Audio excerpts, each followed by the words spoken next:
আচ্ছা, আমি এখন দুই তিনটা কথা এরকম একটু বলতে চাই যে আপনি নতজানু সম্পর্কের কথা বলতেছেন, আসলে তো কেউ আসলে ঘোষণা দিয়ে নতজানু সম্পর্কের কথা বলতেও পারবে না, হয়তো বই খাতায় আপনি যেগুলি বলতেছিলেন সেগুলি হয়তো আছে কাজের গরু, কিন্তু আমরা এর উল্টা দিকে যদি দেখি যে বাংলাদেশে একটা পপুলিস্ট রাজনীতির দিক হচ্ছে ভারতকে গালি দেয়া। সেটা আপনি জনপ্রিয় হইতে গেলে আপনি ভারতকে একটা গালি দিতে হবে, ভারতকে আপনার যেটা আপনি শুরু করছেন যে অনেক কিছু শেষ করে দিতে হবে, সেটা বলা। বিএনপির অবস্থানটা আসলে কি হবে? কেন আমি প্রশ্ন করতেছি, বিএনপির রাজনীতি তো এই 15 বছর বাদ দিলে আমি কিন্তু ভারতের গালাগালি বা ভারতকে ইঙ্গিত করে কথা বলা সেগুলি দুই একটা এরকম ছিল না যে তা না, ছিল। কিন্তু আমরা যখন ক্ষমতায় বিএনপি গেছে 2001 থেকে 2006 যদি আমরা ধরি, সে ভারতের কাছে গ্যাস বিক্রি করে দিতে চাইছে, সে টাটার কারখানা এখানে আইনা কম দামে বিদ্যুৎ দিতে চাইছে, ভারতের সাথে সম্পর্ক উন্নয়নের জন্য এক্সট্রা মাইল গেছে। কেউ কেউ বলতে চায় যে তাইওয়ানকে স্বীকৃতি দিছে ভারতকে খুশি করার জন্য, চীনকে অখুশি করার জন্য। ওই রিয়ালিটি আর নাই, সেই রিয়ালিটি এখন আর নাই। এটার কারণ হচ্ছে কি, আমি আপনাকে একটা ঘটনা, ছোট্ট ঘটনা। 2024-এর নির্বাচনের আগে আমাকে বাংলাদেশের একজন সেনা কর্মকর্তা, আমি এখানে নাম বলছি না, তো উনি আমাকে বললেন যে উনি যোগাযোগ ছিল প্রফেশনাল কারণে, এবং আমি আপনাকে শুধু এতটুকুই বলছি যে ওনার যে প্রফেশনাল কারণে ভারতের সাথে যোগাযোগ ছিল এটা লিজিট, এটা ওনার প্রফেশনাল ক্যাপাসিটি হওয়ার কথা। তো ওনাকে বাংলাদেশের আওয়ামী লীগ সরকারের প্রায় 15 জন এমপি রিজিউমে সিভি দিয়েছেন ভারতে পৌঁছানোর জন্য, এবং এর মধ্যে 3 জন সেটা হিন্দিতে ট্রান্সলেট করে দিয়েছে। সিরিয়াসলি? তো বুঝতেই পারছি, মানে হিন্দিতে এখান থেকে ট্রান্সলেট করে দিয়েছে যাতে ওখানে পৌঁছলে পড়তে সুবিধা হয়। এখন আমি আসলেই মনে করি না যে বিএনপি, ধরা যাক যদি বিএনপির, আমি বিএনপির কিছু নেতাদের সাথে কথা বলেছি, আমার কাছে কখনোই মনে হয় না যে তারা প্রো ইন্ডিয়ান, তারা পরিপূর্ণভাবে প্রো বাংলাদেশী। কিন্তু তার মানে এই না যে আপনি ভেঙে ফেলবো, মানে আপনাকে রিয়েলিস্টিক হতে হবে। তো আচ্ছা, কথাটা যখন উঠলোই আমার কাছে কিন্তু সবসময়, মানে আমি এইটা আওয়ামী লীগের সময়ও আওয়ামী লীগের লোকজনরে, বিএনপির লোকজনরে সবসময় আমি এটা বলছি যে ভারত হয়তো আওয়ামী লীগের সাপোর্ট করে, কিন্তু ভারতের এই জুজুর ভয়টা বোধহয় আওয়ামী লীগে বেশি দেখায়, এটা একটা জুজু করে ওরা হয়তো এটা দেখায়। তাইলে এটা সত্যি, মানে ভারতে সিভি পাঠাইতে হইতো হিন্দিতে ট্রান্সলেশন কইরা? আচ্ছা, পাঠাতে হতো কিনা এটা আমি জানি না, কিন্তু পাঠানো হয়েছে। আচ্ছা, মানে তাহলে আমি একটা জিনিস বলি যে আপনার কাছে কি মনে হয় এই জুলাই আগস্টের আন্দোলনের সময় ভারত তার ওই যে ব্লেসিং, সেই ব্লেসিং এর হাতটা একটু সরাই নিছিল শেখ হাসিনার উপর থেকে? না, আমি আগেও বলেছি যে লাইফ টিভিতে একটা বাজে শব্দ করে বলে ফেলেছি। তো যাই হোক, আপনার অনুমতি নিয়ে আমি বলছি, ফ্রম র ইট ওয়াজ এ ক্লাস্টার ফাক, as simple as that. তাদের ইন্টেলিজেন্স 100% ফেল করেছে। এটার কারণ হচ্ছে গিয়ে they took it very easily. They took it, মানে আমরা কিন্তু, আমি একা না, আর আমরা অনেকে ভারতীয় পত্র পত্রিকায় লিখেছি যে এই ঘটনাটা ঘটতে পারে।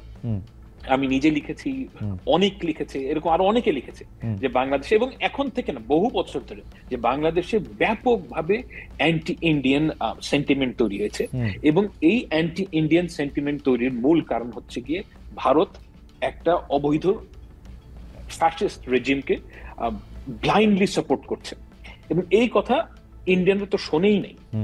এবং সেই সাথে তাদের যে ইন্টেলিজেন্স, এটা কোনো, আমি মনে করি না খুব একটা এফিশিয়েন্ট। এটা আমি একটা কারণও আছে যে আমি বিভিন্ন সময় তাদের টক শোতে যারা তাদের বাংলাদেশ এক্সপার্ট তাদের কথা শুনি, ইউ উইল নট বিলিভ যে তারা কোন লেভেলের ইগনোরেন্ট। তো তারা বাংলাদেশ সম্বন্ধে খুব ভালো জানেনও না, তাদের ইন্টেলিজেন্স কমপ্লিটলি ফেল করেছে। এবং আমি মনে করি না যে ভারত আওয়ামী লীগের উপর থেকে হাত উঠিয়ে নিয়েছে, এটা কমপ্লিটলি হোম গ্রোন আন্দোলন, এবং এই অভ্যুত্থানের কারণে তারা পরাস্ত হয়েছে। সায়ের ফিরে আসছে, আমি শুধু এই প্রশ্নটা করে রাখি, এটা সায়েরও আসলে একটু আমি জানতে চাইবো যে, মানে ধরেন আমরা থিওরিতে ফেলি, মানে আসলে ইদানিং হয়েছে কি এমন সব কমেন্ট আসে এবং কাইটা কুইটা এমন কি প্রশ্নের যে কি, কিন্তু আমি প্রশ্নটা এরকম করতে চাই যে যদি আমি ধইরা নেই যে আপনি যে শব্দটা, বিউটিফুল শব্দটা ব্যবহার করে বললেন, জুলাই আগস্টে র যেটা করছে, তো সেইটা কি 15 বছর ধরে কি তারা এটা সফল হইতেছিল? 15 বছর ধরে কি তারা তাগো আয়ত্তে ছিল? আইসা এই পয়েন্টে আইসা এটা ব্যর্থ হইলো। স্যার আমরা কথা বলতেছিলাম যে ইন্ডিয়া আসলে শেখ হাসিনার উপর থেকে তার ব্লেসিং এর হাতটা সরাই লইছিল কিনা, যেই কারণে জুলাই আগস্ট, না এটা আপনি একটু পরে করেন, আমি একটু ফাহামরে জিগাইলো এই ঘটনাটা, যে ফাহাম আপনার কাছে কি মনে হয় যে আগে সফল ছিল পরে সফল হয় এই পয়েন্টে আইসা ব্যর্থ হইছে? এখানে আমি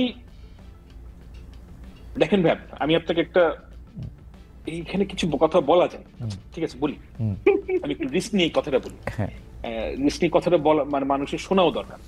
সেটা হচ্ছে গিয়ে আমার সাথে একজনের কথা হচ্ছিল যিনি ভারতের, সরি ভারত না, আমি বলছি যে বাংলাদেশের ইন্ডিয়ার সাথে যেই গ্যাস এবং মানে এনার্জি ডিল এটার সাথে যুক্ত ছিলেন। তো উনি আমাকে একটা খুব ইন্টারেস্টিং পার্সপেক্টিভ দিয়েছেন। আপনারা মনে করেন যে এই সময় কিভাবে ঘটনাটা ঘটতো, এটা এগেইন আমি কিন্তু এটা তার ভার্সনটা বলছি, এটা সত্য কি মিথ্যা জাজ করার ক্ষমতা আমার নাই, আমি শুধু তার ভার্সনটা আপনাকে বলছি, কিন্তু এটার মধ্যে ইনস্ট্রাকশন আছে, এটা ইন্টারেস্টিং। তার ভার্সন অনুযায়ী যে ভারতীয় যারা কর্মকর্তা ছিলেন তারা এই ডিলগুলো করতেন কিভাবে, যে বাংলাদেশিরা গিয়ে বাংলাদেশিদের সাথে ডিল করবে, গভর্নমেন্টকে প্রেসার দিবে থ্রু ইন্ডিয়া। ওকে। এবং তার ভার্সন অনুযায়ী যে এটার মধ্যে যে যারা এই এখানে উপস্থিত যারা মানে ভারতীয় কর্মকর্তা অর্থাৎ হাই কমিশন, তারা এটা আদৌ গভর্নমেন্ট ব্যাকড কিনা কেউ জানে না। এখানে একটা সিন্ডিকেট তৈরি হয়েছিল। এখন এই সিন্ডিকেট যে তৈরি হয়েছিল এটা আপনাকে কি ইঙ্গিত করে? আমার কাছে আমার রিডিং হচ্ছে, যদি এই ভার্সন সত্যি হয়ে থাকে, আমার কাছে মনে হচ্ছে এটা একটা ভেরি ডিসফাংশনাল থিং, এবং এখানে একটা অর্গানিকলি একটা সিস্টেম তৈরি হয়েছিল যেখানে বাংলাদেশের লোকেরা মনে করতো যে ভারতের blessing, which is actually not ভারতের ব্লেসিং, এখানে ফাইন্যান্সিয়াল লেনাদেনাও হয়তো হতো। এবং মানে অ্যাবসলিউটলি মানে ও ভারতের লোকজনের ঠেকাটা কি, এটাই আমি আসলে বুঝতে চেষ্টা করতেছিলাম যে মানে ঠেকাটা কি। এবং আপনি ফাইন্যান্সিয়াল লেনদেনের কথাটা বলতেছিলেন, আচ্ছা আপনি শেষ করেন তারপরে, সরি। এখন এই লেনাদেনা যদি কেউ অভ্যস্ত হয়, আপনি চিন্তা করেন, আমি ওনার ভার্সনটা সত্য বলে ধরে নিচ্ছি ফর ওয়ান সেকেন্ড, এবং আপনি চিন্তা করেন যে আমি একজন ইন্ডিয়ান 30-35 বছরের সরকারি কর্মকর্তা, আমি বাংলাদেশে কাজ করতে এসেছি, কাজ করতে এসে দেখছি যে আমাকে ফ্ল্যাটারিং আচরণ করা হচ্ছে আমার সাথে, এবং আমাকে পয়সা দেওয়া হচ্ছে শুধু ফাঁকর মারার জন্য। তা আমি তো এতে ইন্টারেস্ট হবই। ওকে, তাই না? যে আমার কথা যদি আপনার পয়েন্ট পরিষ্কার। আমি একটু স্বামীর কাছে জানতে চাই, স্বামী আমার ইয়াটা হচ্ছে যে 15 বছর ধরে আওয়ামী লীগকে ভারত সাপোর্ট করতেছিল, সেই সাপোর্টটা জুলাই আগস্টে সরাই নিছিল কিনা?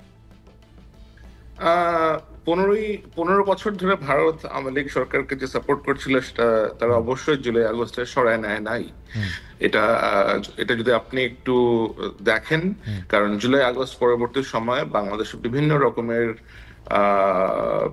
পরিকল্পিত স্যাবোটাজ করার চেষ্টা করা হয়েছে। তারা যদি সেগুলো সরায় নিত তাহলে তো তারা এই স্যাবোটাজ গুলো আর করার চেষ্টা করতো না। আর যদি ব্লেসিং সরায় নিত তাহলে তারা হাসিনাকে বা গ্রহণ করতো কেন? বিশ্বের কোনো দেশ তো তাকে গ্রহণ করতে রাজি ছিল না। গ্রহণ করছে কি, বন্দি করে রাখছে, কি আর করছে না? বন্দি করে রাখলে তাহলে সে কথা বলতেছে কেমনে? কত তো ফোনে করতেছে, সামনে আসে না। না সে সামনে আসে না, তার লজ্জা লাগে নাকি? সে কেন সামনে আসে না সেটা সে বলতে পারে। এটা একটা ভালো শব্দ বলছেন। যাই হোক, আরেকটা যে তার চেহারা এখন সে দেখাবে না, যে বিকজ তার কয়েকদিন আগে তো সে বলছিল হাসিনা পলায় না, হাসিনা যায় না, কয়েকদিন পরে তো নিজেই বাকসু। আচ্ছা ঠিক আছে, আমি তাহলে আপনিও প্রায় একই মত। আপনার কাছে একজন, মানে আমরা আসলে দর্শকদের অনেক মতামত পাচ্ছি, একজন আপনার কাছে জানতে চাইছে স্বামী, যে খালেদ ভাই স্বামী ভাইকে জিজ্ঞেস করেন, উনি ওয়াকারকে নিয়ে বিভ্রাট হয়েছে, এর আগে পোস্টে বলেছিলেন, এখন উনি জেনারেল ওয়াকারের ভুল ত্রুটিগুলি পয়েন্ট আকারে দেখিয়েছিলেন, হুট করে উনার স্ট্যান্ড চেঞ্জ কেন? না আমরা আসলে আমার স্ট্যান্ড চেঞ্জ হয় নাই। আমার স্ট্যান্ড বিভিন্ন রিসার্চ করার পরে, বিভিন্ন স্টাডি করার পরে, বিভিন্ন রকম তথ্য উপাত্ত সংগ্রহ করার পরে আমি বুঝতে পেরেছি যে এই লোক বাংলাদেশের জন্যই এখন পর্যন্ত কাজ করে যাচ্ছেন। বাংলাদেশের কোনো রকমের ক্ষতির কারণ উনি অন্তত হবেন না, বরঞ্চ দেশটাকে একটা স্থিতিশীল পরিস্থিতিতে পৌঁছানোর জন্য তিনি একেবারেই চেষ্টা করে যাচ্ছেন। এটাই আমার কাছে একেবারে ভেতর থেকেই আমি এরকম তথ্য উপাত্ত এগুলো সবকিছু আমি পেয়েছি, কারণ তার মধ্যে ওই আকাঙ্ক্ষা নাই। উনি স্পষ্টভাবেই গত 2 সপ্তাহ আগেই একটা বোধহয় অফিসার্স কনফারেন্স হয়েছে, উনি ওখানে গিয়ে বলেছেন যে আমার এগুলো নেওয়ার কোনো ইচ্ছা নাই, তোমরা যদি কেউ মনে করে থাকো যে আমি এরকম অডাসিয়াস, দেন ভাই I will quit the job, আমি like I am leaving, you guys take over and do whatever you want to. এখন দ্য ফ্যাক্ট ইজ জেনারেল ওয়াকারের মতো এরকম পপুলার অথবা এরকম অ্যাকসেপ্টেন্স ওয়ালা মিলিটারি অফিসার এবং সেনা প্রধান বাংলাদেশ সেনাবাহিনীতে গত 15-16 বছরে আসে নাই, to be very frank with you. অনেকেই বলবে যে হ্যাঁ এই জনপ্রিয় ছিল, ও জনপ্রিয় ছিল। জেনারেল ওয়াকারের যেরকম অ্যাকসেপ্টেন্স আছে সৈনিকদের কাছে, আদার র্যাঙ্কস এর কাছে, অফিসারদের কাছে, এটা আপনি অন্য আরেকজনকে দিয়ে রিপ্লেস করে করতে পারবেন না। মানে শেখ হাসিনা সব কাজ খারাপ না আসলে? না, শেখ হাসিনা সব কাজ খারাপ না, এটা তো শেখ হাসিনা সব কাজ খারাপ কি খারাপ না। আচ্ছা ঠিক আছে, আমি আসতেছি।